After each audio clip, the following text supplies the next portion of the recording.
The Dark Knight opens with what I consider to be one of the greatest villain introductions in cinematic history. A group of thieves wearing clown masks methodically work their way through a bank heist. But there's a twist. One by one, they eliminate each other. Each death reveals another layer of an intricate plan. And as a school bus crashes through the wall and the dust settles, only one bank robber remains. The corrupt bank manager screams, criminals in this town used to believe in things. Honor, respect. Look at you. What do you believe in, huh? What do you believe in?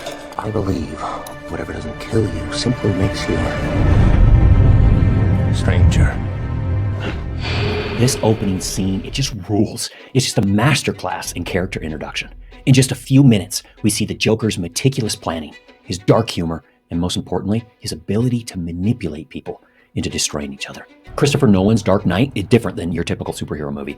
I think it's because it dives deep into philosophical questions about morality, chaos, and order. I mean, it starts out with the question, what do you believe in? At its heart, it's a story about the Joker and Batman, each representing different approaches to justice and meaning. But I found it also has a hidden subtext, a call to a different, harder path, a surprising path. But first, let's look at our favorite part of The Dark Knight, the Joker.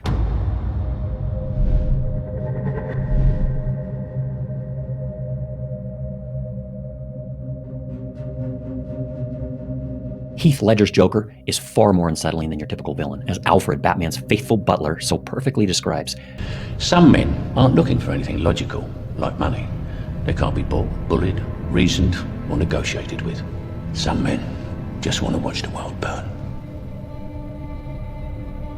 But beneath the Joker's apparent madness lies a cold philosophy that would even make Nietzsche proud. The controversial bad boy of philosophy himself, Friedrich Nietzsche, famously approached sensitive moral questions with what he said, a hammer. The Joker's worldview aligns eerily well with his at times, and Nietzsche's concept of the Übermensch, or the Superman, a figure who transcends conventional morality. In Thus Spoke Zarathustra, Nietzsche writes, "Man is a rope stretched between the animal and the Superman, a rope over an abyss." The Joker is dancing to his own music across that rope. As he laughs at all the constraints that the rest of us take for granted, he simply looks at everything with fresh eyes, every constraint, every virtue, every moray of society. He's simply not playing the same game as the rest of us. One scene in particular makes this clear. The scene where the Joker introduces himself to the mobsters of Gotham by crashing in on one of their meetings. This is probably my favorite scene in any movie ever. He enters with what sounds like an evil, forced and sarcastic laugh.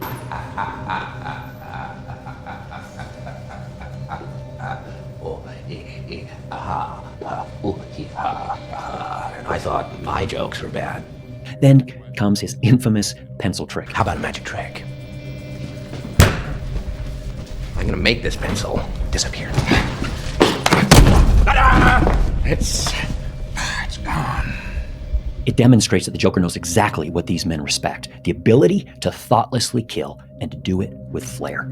The look on their faces instantly changes. One mobster even shows a flicker of respect. In a few seconds, he commands their attention. He then mocks their cowardice because they hide from Batman and meet during the day because Gotham's protector has been hunting them down at night, sneering the Joker taunts. What happened? Your balls drop off? Then, with prophetic confidence, he predicts their real problem. It's not the Gotham police, it's not the Gotham lawyers, it's Batman. The mobsters don't know what to make of this guy, so they just write him off as a freak. Listen to his reply here. It's subtle and it's eerie. I'm not. No, I'm not. I love this. It just gives me chills. You hear in his voice that he's been called this before and it hits a nerve. Well, they reject his plan to destroy Batman, but he expected this. He confidently leaves, showing the makeshift bombs underneath his coat. All right, so listen, why don't you give me a call when you want to start taking things a little more seriously. Here's my card. The Joker is simply playing a much different game, a bigger game. Okay, he's a rogue even by the standards of other criminals. But what are the deeper philosophical underpinnings of this madman? Later, in an intense interrogation scene where Gordon and Batman have captured Joker and they're kind of playing their own version of good cop and bad cop, haha. And I thought my jokes were bad. In this conversation, Joker gives us the clearest window into his worldview. Handcuffed, face painted, hair green, he explains to Batman. Their code. It's a bad joke. Dropped at the first sign of trouble. They're only as good as the world allows them to be. I'll show you. When the chips are down, these civilized people, they'll eat each other. His words echo the philosopher Thomas Hobbes' view in his Leviathan, that life is merely solitary, poor, nasty, brutish, and short. Even the Joker's stories about his scars hint at something deeper. To Gamble, one of Gotham's crime bosses, the Joker tells about the origin of his scars. My father was a drinker and a fiend. Later, to Rachel, the love interest of Harvey and Bruce, he tells a completely different story. I stick a razor in my mouth and do this. Now I'm always smiling. These contradicting backstories, they don't just unsettle us, but they make a philosophical point about the nature of truth itself. As Nietzsche argues in On Truth and Lies, what we call truth is merely a mobile army of metaphors, metonyms, and anthropomorphisms. That's a really fancy way of saying truth. It's all made up. The Joker's dark nihilism, the belief that nothing matters, combined with his absurdism, the philosophy that everything is nonsensical, as it has no ultimate meaning, drives the Joker to sarcastically ask, why so serious? You see, if all meaning is empty and absurd, everything becomes just a cruel joke. So why not laugh at the darkness? Later, the Joker tries to prove that madness is like gravity. All it takes is a little push. His psychological cruelty reaches its peak as he tries to push the people of Gotham. Take the ferry scene. You've got two boats, one carrying civilians and the other prisoners. Each are given detonators to blow up the other vessel. Tonight you're all going to be a part of a social experiment. Through the magic of diesel fuel and ammonium nitrate, I'm ready right now to blow you all sky high. The passengers must make a moral choice without any guiding framework. There's nothing telling them how to handle this unique situation they've been thrust into. It's a cruel twist on the classic trolley problem, first presented by philosopher Felipe Foote. She presented us with this moral dilemma. Basically, she asks us to imagine that you're on a trolley that's headed towards a group of people. It's going to kill all of them. But you have the option to turn a lever that sends the trolley into a different line where it's only going to kill one person. So, who do you save and who do you let die? Then the story has several permutations. What if you have to push a fat man on the track and so that you can save the many? What if the one person is someone you love? Would you still let them die in order to save the many? This frustrating thought experiment is meant to just make us face hard choices and then try to justify them. Or to make our head hurt until we just scream, this is lame, who takes a trolley anyway? Well, in the movie, the Joker presents a similar problem, but more diabolical. On one ferry, he has everyday civilians, parents, children, businessmen, the elderly, and on the other, convicted criminals under armed guard. Each group faces the same terrible choice: blow up the other boat to save themselves or risk dying if the other group acts first. The civilian boat takes a democratic approach, holding a vote. And it's fascinating to watch how quickly civilized people consider destroying another group of people when it's sanctioned by majority rule. Yet, even after the vote favors detonation, no one's able to step forward and push the button. They just don't have the heart. Meanwhile, on the prisoner ferry, a massive convict steps up, takes the detonator, and chucks it out the window. And I'll do what you should have did 10 minutes ago. This moment beautifully subverts the Joker's expectations. The criminals demonstrate more moral courage than the good citizens, but both groups show an innate understanding of right and wrong, suggesting that human nature isn't as simple as the Joker claims, or as Nietzsche claims. We're not just animals waiting for an excuse to devour each other. Even in the darkest circumstances, people can choose compassion over survival. All that said, despite his savage mind games, the Joker isn't entirely wrong about everything. I find 3 specific ways that he's onto something. Let's take a quick look at each. First, his critique of social constructs. Here he strikes a chord. Neuroscientist and psychologist Dr. Lisa Feldman Barrett, she explores in her book How Emotions Are Made, that concepts like money, laws, borders, emotions, intuitions, and more, these are all human inventions, what she calls social reality. The Joker takes this concept and runs with it. And the more we learn about society and our brains, the less crazy he seems. Second, the hard truths behind the jokes. In many ways, the Joker mirrors the role of the classical court jester, someone who dances around poking fun at everyone and everything. Historically, jesters were often given special treatment. They'd actually be protected by the king, allowing them to challenge authority, using humor to reveal uncomfortable truths to the court, much like today's comedians who wield their sharp wit to highlight hypocrisies and illuminate the truths that we often just choose to ignore. We desperately need these voices of dissent, even when, and maybe especially when, they make us uncomfortable.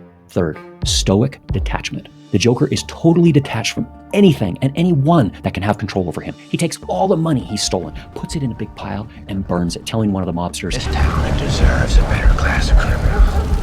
And I'm gonna give it to him. It's not about money. It's about sending a message. To reinforce his detachment, let's revisit the interrogation scene.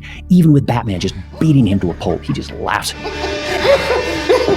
You have nothing Nothing to threaten me with. Nothing to do with all your strength. In true Stoic fashion, he's even detached from his pain, making him completely free, disturbingly free. But let's not romanticize the Joker too much. He's still a mass murderer who's killed tons of people. Bank robbers, mobsters, innocent officers, Batman wannabes, Rachel, Lou the business mogul, a judge, the commissioner, this guy, and that one, and this group of people. And don't forget the scene where he kills Gamble and then snaps the pool stick in two and throws it at the feet of the remaining thugs. There's a lot of potential for aggressive expansion. So which of you fine gentlemen would like to join our team? Oh, there's only one spot open right now, so we're gonna have tryouts. Make it fast. That's a cool recruitment technique, kind of disturbing, but we need to remember his philosophy might be darkly intriguing, but his methods are undeniably monstrous. Later in the hospital scene, where the Joker visits Harvey Dent, is particularly disturbing. Hi. The DA was a pawn in the Joker's trap for the Batman, and it left him disfigured and psychologically damaged. After losing his love and half of his face, the Joker tells Dent, I'm an agent of chaos. Oh, and you know the thing about chaos? It's fear. in this moment, the Joker is leveraging this desire for revenge that corrupts noble ideas. And what was Harvey's noble idea? His sense that everything must be fair. The Joker twists this strength to fuel his desire for revenge and even distort how he values human life. All the while, the Joker smugly thinks he's discovered a truth that nobody else knows. He considers himself almost a prophet. He predicts the future where people will evolve to be exactly where he is. He tells Batman, "See, I'm not a monster. I'm just ahead of the curve." He's either a prophet or a maniac or a little bit of both.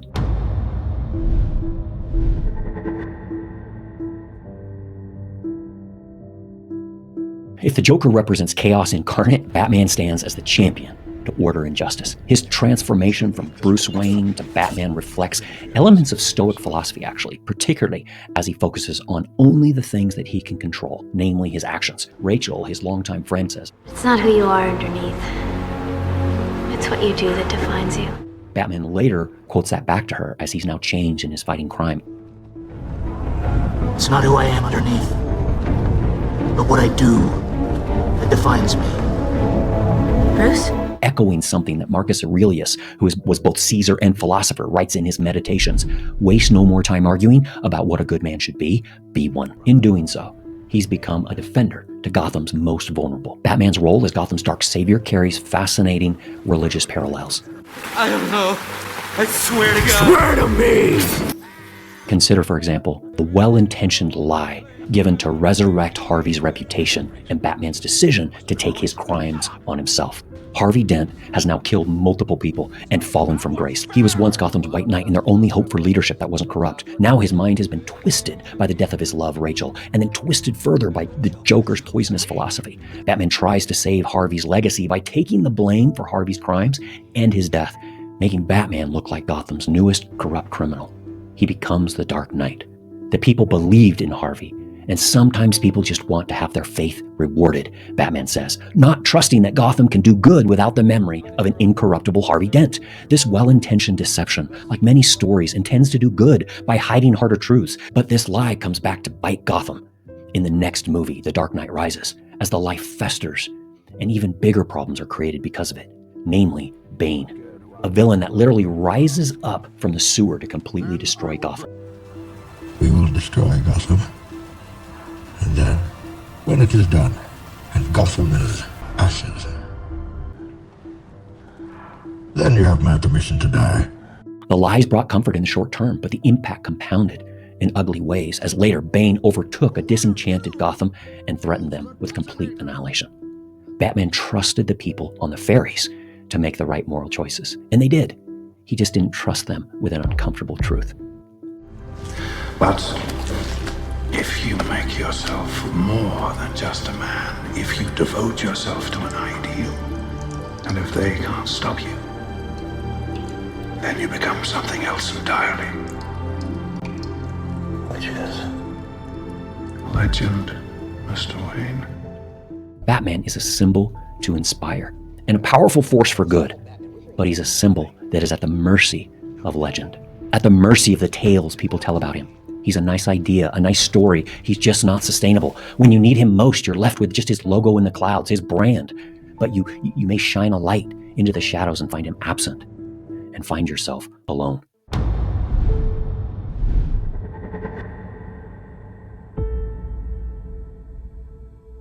The dynamic between Batman and Joker is often viewed through the lens of yin and yang, chaos and order, darkness and light, the white tiger and the dark dragon, even forces of nature or forces of human nature. However, Gotham presents a more complex picture than this simple dichotomy suggests. The Eastern philosophy of yin and yang teaches us that growth comes from straddling the line between opposites, acknowledging chaos without succumbing to it, embracing order without becoming too rigid. It's the line between these two where we find balance. You won't kill me out of some misplaced sense of self-righteousness. And I won't kill you because you're just too much fun. I think you and I are destined to do this forever. While Batman and the Joker represent philosophical extremes, Jim Gordon emerges as the true moral center of the story. His journey begins with a simple act of kindness, and Batman begins as a young police officer. He placed his coat around young Bruce Wayne's shoulders after the murder of his parents. No. It's okay. It's okay. Years later, Bruce reveals to the now Commissioner Gordon, Shouldn't the people know the hero who saved them? A hero can be anyone, even a man doing something as simple and reassuring as putting a coat around a young boy's shoulders to let him know the world hadn't ended.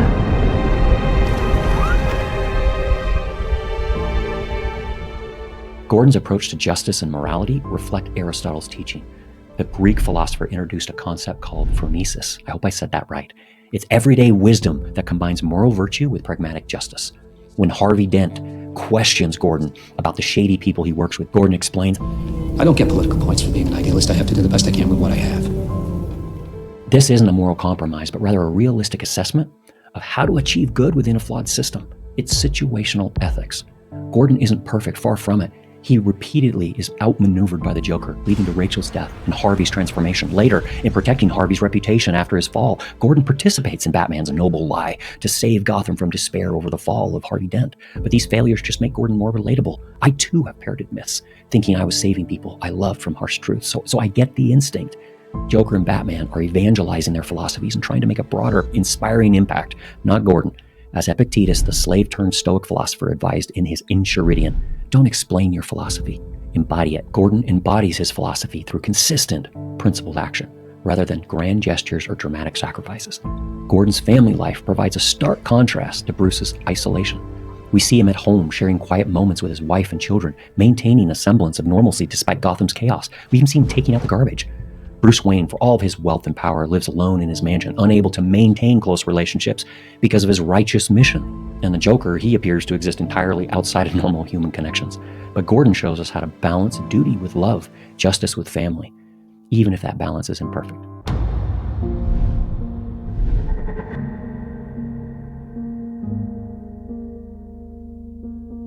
This struggle between chaos and order, between rigid belief and total nihilism, resonates deeply with many personal journeys of faith and doubt, or escaping an unhealthy relationship, or changing a worldview. Like Batman, many of us started with an overconfident and self-righteous certainty. Now you think, because your mommy and your daddy got shot, you know about the ugly side of life, but you don't. You've never tasted desperate. You're Bruce Wayne, the Prince of Gotham. You'd have to go 1,000 miles to meet someone who didn't know your name. So don't come down here with your anger, trying to prove something to yourself. This is a world you never understand, and you always fear. What you don't understand. We judged others harshly and believed in simple and clear truth. Access to information has made comparing beliefs easier than ever, exposing contradictions. Paths to get out of toxic situations are more available than ever. Increasing insights into how our minds work creates doubt on divine connections, and skepticism grows about whether moral codes stem from divine sources or human invention. Amid this loss of meaning, mental health and purpose feel increasingly fragile. Leaving behind structured belief systems can feel like you're in free fall, plunging into chaos, much like the Joker tearing down artificial constructs. Yet in that chaos lies an opportunity to rebuild. I like how the French philosopher Albert Camus speaks of becoming a happy Sisyphus, finding purpose in the persistent effort to do good. Even when facing endless struggle, Sisyphus is the Greek king who escaped death and then was punished by Zeus to endlessly push a boulder up a mountain. And it would just roll back down where you have to start pushing it up the mountain again. Camus challenged us to find joy even in the drudgery. That's what it means to be a happy Sisyphus. We must learn to see the beauty in the struggle itself.